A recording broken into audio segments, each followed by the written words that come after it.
हमारे लोगों ने ये सोचा अभी कांग्रेस ने नहीं किया तो बीजेपी कर लेगी। बीजेपी भी उसी समाज और समूह के लोग हैं जो हजारों सालों से इस देश में शोषण कर रहे हैं।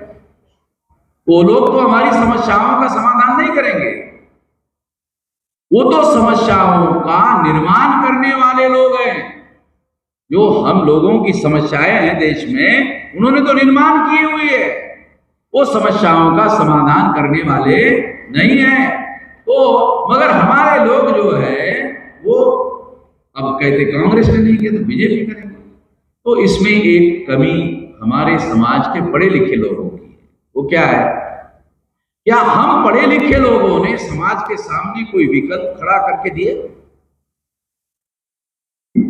ये है ना हमारी कमी। हमारे पढ़े लिखे लोगों की क्या कमी है? क्योंकि संगठन निर्माण करना ये अनपढ़ लोगों का काम नहीं है। संगठन निर्माण करना ये अनपढ़ लोगों का काम नहीं है, ये पढ़े लिखे लोगों का काम है। क्योंकि संगठन निर्माण करने के लिए आपके पास ऑब्जेक्टिव चाहिए, आपके पास आइडियोलॉजी चाहिए, आपके पास कार्यक्रम चाहिए, आपके पास नेतृत्व करने वाला व्यक्ति चाहिए। वो नेतृत्व करने वाला व्यक्ति अगर मान लो राष्ट्रीय स्तर पर नेतृत्व करने वाला हो तो उस लेवल का एजुकेशन चाहिए, उस तरह का दिमाग चाहिए, उस तरह का उसके पास में प्रोजेक्शन करने वाला दिमाग चाहिए। ये सारी बातें हो तो वो कर सकता है, कोई भी नहीं कर सकता। तो हम अगर पढ़े लिखे लोग हैं तो हमारी जिम्मेदारी बनती है कि हमने समाज के सामने विकल्प खड़ा करके देना चाहिए। अगर हमने विकल्प खड़ा नहीं किया तो लोगों ने कांग्रेस को विकल्प माना, कांग्रेस फेल हो गई तो कांग्रेस की जगह बीजेपी को विकल्प माना, क्योंकि हमने तो कोई विकल्प बनाकर नहीं दिया। हमको समाज के सामने विकल्प बनाकर पेश करना चाहिए, और जितना विकल्प हमने अभी पेश किया और जो लोग हमारे संपर्क में आए, जो लोग हमारे कांटेक्ट में आए, संपर्क में आए, संवाद की प्रक्रिया के अधीन आए, और जिन्होंने भी हम लोगों को देखा, सुना, समझा, फिर वो फिर नहीं जाता है, फिर इधर ही रहेगा, फिर इधर ही रहेगा, आएगा। और अगर मान लो जाएगा भी, वामसेप का आदमी जाएगा भी, तो उसको एक नया वामसेप बनाना। हाँ, आप लोगों को खास बात समझा रहा हूं। फिर वो जाएगा भी तो बनाएगा वामसेप है। ये समस्या है, बहुत सारे लोग हैं ऐसे। तो वामसेप के नाम में एक विकल्प है, क्योंकि ये आसानी से एस्टैब्लिश नहीं हुआ, ये एस्टैब्लिश है। तो इसलिए ये बात ध्यान में रखते हुए हम लोगों को काम करना चाहिए। अगर प्रत्येक कार्यकर्ता संगठन निर्माण की ये प्रक्रिया को हम आपको बार बार समझा रहे हैं, तो इसलिए समझा रहे हैं कि जो काम मैं राष्ट्रीय स्तर पर करके आपको बता रहा हूं और साल में हर साल बताता हूं कि देखो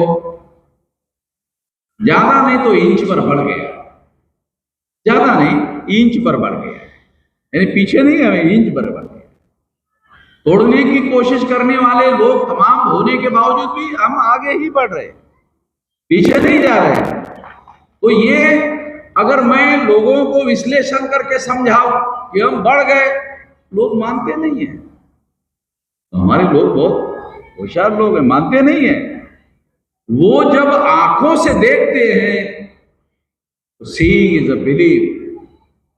आदमी जो देखता है यकीन करता है। तो इसलिए हम साल में इकट्ठा आते हैं, इकट्ठा लाते हैं और कहते हैं देख लो, अपनी आंखों से देखो। हम आपको कह रहे हैं मगर अपनी आंखों से देख लो। अब जो वो खुद ही अपनी आंखों से देख लेता है तो अपनी तसल्ली कर लेता। हाँ बराबर, बोलता नहीं मगर तसल्ली कर ले, हाँ बराबर है, बराबर है। तो ये बात मैं आप लोगों को समझा रहा हूं, ये बात समझना बहुत जरूरी है प्रत्येक कार्यकर्ता को। इसलिए जो राष्ट्रीय स्तर पर हम कर रहे हैं वो आप लोगों को तहसील स्तर पर संगठन बनाने पर ज्यादा जोर लगाना चाहिए। तमाम प्रकार के जो सामाजिक समूह है, उन सारे सामाजिक समूहों का संगठन बनाने पर जोर लगाना चाहिए। जो काम हम कर रहे हैं, करके दिखा रहे हैं, वो उसके लिए आपको अपने तहसील में, अपने जिले में, अपने कमिश्नरी में और टारगेट बनाकर देखो। जो लोग जिंदगी में टारगेट बनकर काम नहीं करते हैं वो कभी सफल नहीं होते। टारगेट बनाकर काम करो, यानी साल का टारगेट होना चाहिए। साल के टारगेट को आपको हफ्ते में डिवाइड करना चाहिए। ये टारगेट हफ्ते में इतना होना चाहिए, महीने में इतना होना चाहिए, 3 महीने में इतना होना चाहिए, 6 महीने में इतना होना चाहिए, 9 महीने में इतना होना चाहिए, 12 महीने में इतना होना चाहिए। इस तरीके से टाइम बाउंड कार्यक्रम करते आना चाहिए। जो काम हम करते हैं, जैसे मैं बार बार आपको बताता हूं, 2025 तक हम 6000 तहसीलों का ढांचा तैयार कर देंगे और 2030 तक जो है 6 लाख गांव का संगठन जो है बनाएंगे। तो हो सकता है ये 60% पूरा हो, 70% पूरा हो, 80% पूरा हो। ये फिर बाद में हम समीक्षा करते हैं, अभी 80% हो गया। टारगेट ही आपका फिक्स नहीं होगा तो आप परसेंटेज कहां से निकालोगे? आपका टारगेट फिक्स होगा तो परसेंटेज निकलता है। टारगेट ही नहीं है तो आपका परसेंटेज कहां से निकलेगा? अगर आपने 100 मेंबर बनाने का टारगेट किया और आपका 80 मेंबर हो गए तो आप कह सकते हैं 80% हो गए। परसेंटेज तो तब निकलेगा जब टारगेट बनाकर काम करोगे। हमारे लोग की बहुत बड़ी जो कमी है, वो ये है कि वो टारगेट बनाकर काम नहीं करते। तहसील के लोगों को भी अपना टारगेट बनाना चाहिए। तहसील के लोगों का टारगेट क्या होना चाहिए?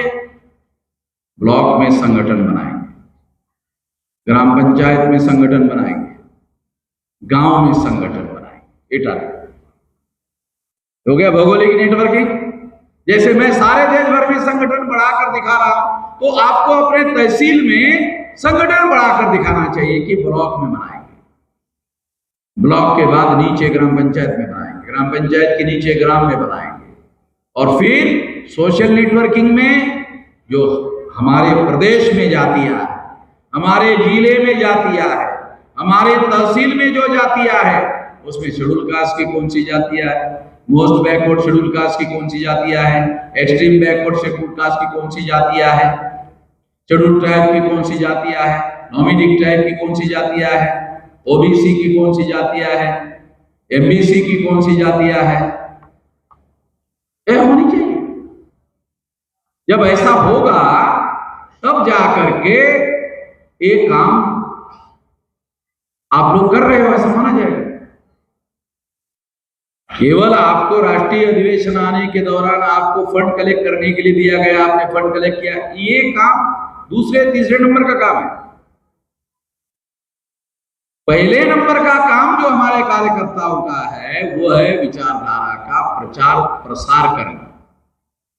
विचारधारा का प्रचार प्रसार करना।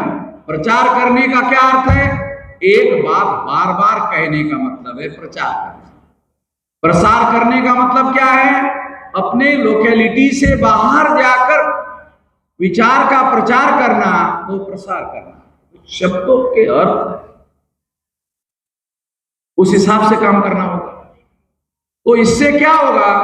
गांव स्तर का संगठन खड़ा हो जाएगा। अगर तहसील वाले अपना काम कर ले, जिले वाले अपना काम कर ले, कमिश्नरी वाले अपना काम कर ले और स्टेट वाले अपना काम कर ले, तो राष्ट्रीय स्तर का आंदोलन खड़ा होने को ज्यादा समय नहीं लगेगा। और राष्ट्रीय स्तर का आंदोलन गांव वाला 6 लाख गांव वाला आंदोलन खड़ा हो जाएगा। जब 6 लाख गांव वाला आंदोलन खड़ा हो जाएगा तो 6 लाख गांव के लोग सड़कों पर दिखेंगे, 6000 जाति के लोग सड़कों पर दिखेंगे। तो ये आंदोलन बहुत कम समय में सफल होगा। ये बात समझना, ये हम कर रहे हैं। तो ये इस तरह के सोचने की वजह से मैंने जिंदगी में ज्यादा समय संगठन निर्माण पर लगाया। वही बता रहा हूं आप लोगों को, उससे बदलाव होगा। अगर आप चिल्लाते हो अरे हमारे पर अत्याचार हो रहा है, अन्याय हो रहा है, अगर मैं भी लाउड स्पीकर लगा के चौराहे पे बैठ जाओ, अन्याय हो रहा है, अत्याचार हो रहा है, तो समस्या का समाधान हो जाएगा? कैसे होगा? समाधान तो नहीं होगा, ये उपाय नहीं है। संगठित शक्ति का निर्माण करना समस्या के समाधान का उपाय है, और छोटी बात नहीं है। अगर आपको गुलामी से आजाद होना है तो संगठित शक्ति आपको गुलामी से आजाद कराएगी। अगर आप इस देश के हुक्मरान बनना चाहते हो तो भी संगठन शक्ति ही आपको ऐसा बनाने में कामयाब होगी, दूसरा कोई उपाय ही नहीं है, यही उपाय है। तो ये बात ध्यान में रखते हुए ये काम आपको करना होगा। संविधान की प्राप्त मौलिक अधिकारों को बचाने के लिए महिलाओं का संगठन 6 अक्टूबर को वहां पर जो प्रथम श्रेणी के नेतृत्व आंदोलन करने वाले लोगों को जब वहां डिटेन किया तो वहां महिलाओं ने आंदोलन का नेतृत्व अपने हाथ में लिया। नागपुर में जब महिलाओं ने अपना नेतृत्व हाथ में लिया तब वो भरपाई हो गई जो डिटेन कर दिया गया था। इस बात की जानकारी जब हम लोगों को हुई तो इस बात को ध्यान में रखते हुए ये सोचा गया कि महिलाओं का संगठन ज्यादा तेजी से निर्माण करना होगा। जितना ज्यादा तेजी से महिलाओं का संगठन निर्माण किया जाएगा उतना ज्यादा तेजी से हम लोग आगे बढ़ेंगे। तो आने वाले समय में हमारी रणनीति में भी एक बड़ा बदलाव हम लोग और कर रहे हैं, महिलाओं के संगठन के निर्माण पर ज्यादा जोर लगाया जाएगा। ये अनुभव हमें नागपुर में 6 अक्टूबर को हुआ। तो इस तरीके से ये बात मैं आप लोगों को क्यों बता रहा हूं, आप लोगों को भी ये ध्यान रखना है कि अपने अपने तहसीलों में, अपने अपने ब्लॉक में, ग्राम पंचायत में, ग्राम में, जिले में, कमिश्नरी में, स्टेट में अगर आप महिलाओं का संगठन निर्माण करने पर ज्यादा जोर लगाओगे, उनको महिलाओं को प्रशिक्षित करने में ज्यादा जोर लगाओगे, उनको बोलने का हुनर आना चाहिए, बोलने का हुनर आने से ही तो प्रचार प्रसार होगा। बोलने का हुनर ही तो नेतृत्व करने का हुनर है। नेतृत्व करने के हुनर में बहुत सारे हुनर में एक हुनर बोलने का हुनर भी है। तो इसलिए ये काम अगर आप अपने अपने इलाके में करते हो तो महिलाओं का संगठन बड़ा संगठन बन जाएगा, और ये काम आने वाले समय में आपको करना होगा। अन्यथा अभी यहां पर एक लिखा हुआ मौलिक अधिकारों को बचाने के लिए अगर आप सर्वे कर लो तो कौन सी महिलाएं हैं जिनको मौलिक अधिकार संविधान के अंदर लिखे हुए हैं उनका पता है, तो आपको ये भी समस्या पता चलेगी कि महिलाओं को पता ही नहीं मौलिक अधिकार क्या है। एक तो संविधान में अधिकार है और एक मौलिक अधिकार है। अभी मैं बोल रहा हूं, आवाज निकाल कर बोल रहा हूं, ये कोई आवाज जो है मेरी, ये संविधान मुझे देती है क्या? ये तो बाय बर्थ है। ये आवाज जो है ये संविधान थोड़ी दे रही है, ये तो बाय बर्थ है। मगर शासक वर्ग जो आवाज आपकी नेचुरल है उसको रोकने के कानून बनाते कि बोलने का अधिकार नहीं होगा। इस संदर्भ में बोलने का अधिकार मौलिक अधिकार है, फंडामेंटल राइट। एक राइट है, एक फंडामेंटल राइट। तो ऐसी बहुत सारे अधिकार हैं, संगठन बनाने का अधिकार, अभिव्यक्ति यानी बोलने का अधिकार, लिखने का अधिकार, पढ़ने का अधिकार, ये सारे अधिकार जो है ये मौलिक अधिकार है। ये इतना बड़ा हम लोग जो है यहाँ अधिवेशन कर रहे हैं तो किसी पुलिस वाले के पास में पावर नहीं कि वो आपको रोक लगा दे। क्यों? ये फंडामेंटल राइट है। पुलिस के पास पावर ही नहीं कि वो रोक लगा दे। हाँ, अगर आप इलीगल कर रहे हो तो फिर पुलिस के पास में, इलीगल के विरोध में पुलिस के पास पावर। अब कानपुर के पुलिस वालों ने मेरे ऊपर एफआईआर दाखिल किया। अब एफआईआर क्यों दाखिल किया जानते हो? मैंने भाषण में कहा था मेरे ऊपर भारत भर में कहीं पर भी एफआईआर नहीं है। पुलिस मन में शाम पर एफआईआर नहीं है? चलो करो। मतलब तो कानपुर के पुलिस वालों ने मेरे ऊपर एफआईआर कर दिया। ये बोल रहा है कि एफआईआर ही नहीं देश भर में, ऐसा कैसा नेता भाई, इस पर एफआईआर ही नहीं है। तो एफआईआर कर दिया। एफआईआर करने के बाद किसी ने पुलिस वालों को पूछा उस दिन वामन मेश्राम कानपुर में था क्या?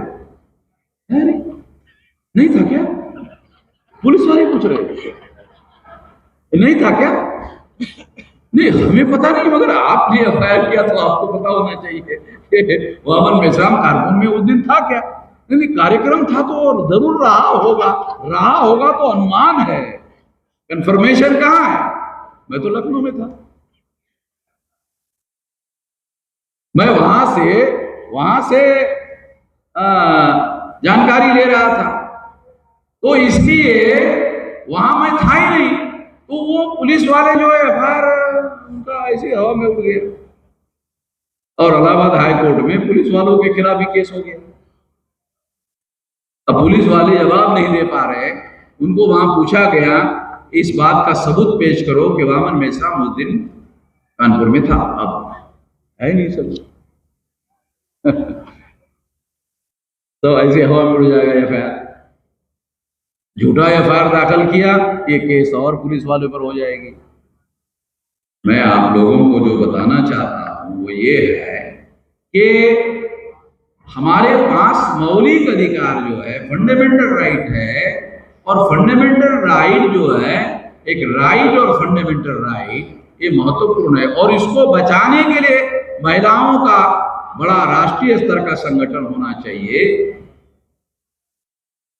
आंदोलन खड़ा करने के लिए महिलाओं का संगठन होना चाहिए। संगठन तो है, आंदोलन खड़ा करने के लिए महिलाओं का संगठन खड़ा करना चाहिए।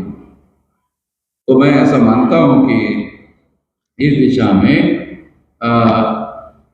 संगठन के निर्माण की दिशा में महिलाओं का संगठन काफी देश भर में बढ़ गया है, और आंदोलन करने की दिशा में अब हम लोगों को बड़ा संगठन का निर्माण करना होगा। बस इतना ही इस मौके पर मैं कहना चाहता हूँ।